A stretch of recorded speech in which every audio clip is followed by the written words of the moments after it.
I first want to ask you a question. Who would you guess was the greatest king in the Bible?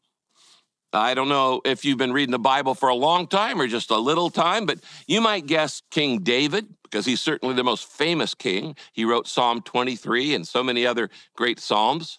You might guess Solomon, who was the wisest king. The Bible tells us he was the wisest and wealthiest king. You might guess Saul, who was the first king of Israel.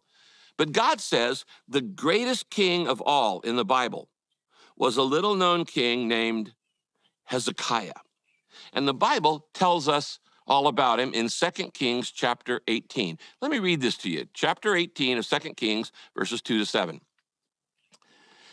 Hezekiah was 25 years old when he became king, and he reigned Jerusalem 29 years.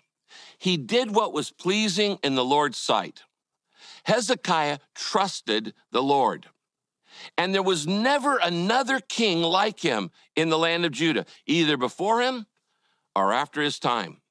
He remained faithful to the Lord in everything, and he carefully obeyed all the commands of the Lord that he had been given by Moses.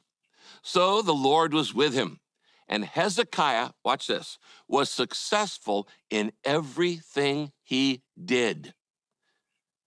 Can you imagine that? How would you like to have God say that about you, that you were successful in everything you do? I'm certainly not that successful. You're not that successful with a terminal illness. And in Isaiah chapter 38, it tells us the rest of the story. And that's what I want us to focus on first today. God comes to Hezekiah and says, Hezekiah, you're going to die. Your time's up. I'm pulling your number. I'm pulling the plug. I want you to come home to heaven. But interestingly enough, Hezekiah wasn't ready to die. So he gives God a 32-word argument on why God should let him live